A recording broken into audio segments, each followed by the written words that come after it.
أعوذ بالله من الشيطان الرجيم. بسم الله الرحمن الرحيم.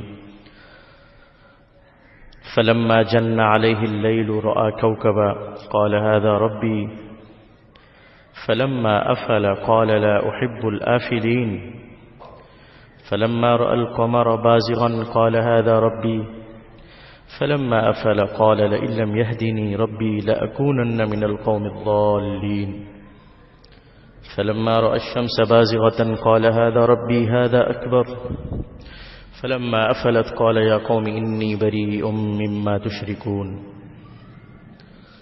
اللہ تعالیٰ نے ارشاد فرمایا، پھر جب حضرت ابراہیم علیہ السلام پر رات کی تاریکی چھا گئی تو انہوں نے ایک ستارہ دیکھا.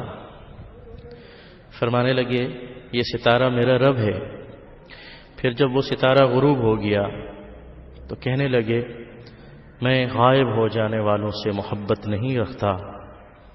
پھر جب چاند کو دیکھا انہوں نے چمکتا ہوا تو کہا کہ یہ میرا رب ہے. پھر جب وہ چاند بھی غروب ہو گیا تو ابراہیم علیہ السلام نے کہا اگر میرے رب نے مجھے ہدایت نہ دی ہوتی تو میں ضرور گمراہ لوگوں میں سے ہو جاتا. پھر جب انہوں نے سورج کو چمکتا ہوا دیکھا تو فرمانے لگے یہ میرا رب ہے، یہ سب سے بڑا ہے. پھر جب وہ سورج بھی غروب ہو گیا تو کہنے لگے اے میری قوم، میں ان چیزوں سے بری ہوں جن کو تم اللہ کے ساتھ شریک ٹھہراتے ہو. حضرت ابراہیم علیہ السلام توحید کے بہت بڑے علم بردار تھے، داعی تھے، اللہ کی طرف بلانے والے تھے. مختلف عنوانات سے، مختلف طریقوں سے، مختلف انداز سے انہوں نے اپنی قوم کو توحید کی دعوت دی. مفسرین نے لکھا ہے کہ حضرت ابراہیم علیہ السلام اپنے علاقے سے ہجرت کرنے کے بعد جب دمشق کے آس پاس تشریف لے گئے تو وہاں دمشق کے آس پاس کے لوگ 7 ستاروں کی عبادت کرتے تھے.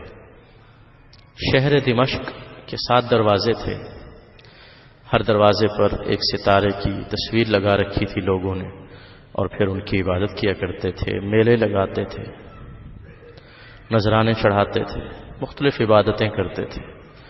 ان ستاروں کے نام مفسرین نے لکھا ہے کہ سورج جس کو شمس کہتے ہیں، شمس، قمر، زحل، عطارد، مریخ، مشتری اور زہرہ.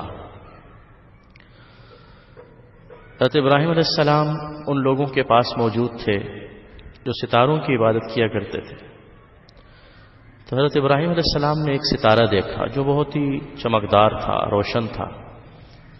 حضرت ابراہیم علیہ السلام نے جب اسے دیکھا تو فرمایا، یعنی بطور فرض، حقیقت میں یہ بات نہیں فرمائی کہ میں اس کی عبادت کرتا ہوں، فرضی حیثیت سے سامنے والوں کو سمجھانے کے ارادے سے فرمایا یہ میرا رب ہے. چونکہ ابراہیم علیہ السلام موحد تھے، غیر اللہ کو رب نہیں مانتے تھے، تو لوگ کہنے لگے دیکھو یہ تو موحد تھے، اللہ کی بات کرتے تھے، آخر ان کو ہم نے قائل کر لیا.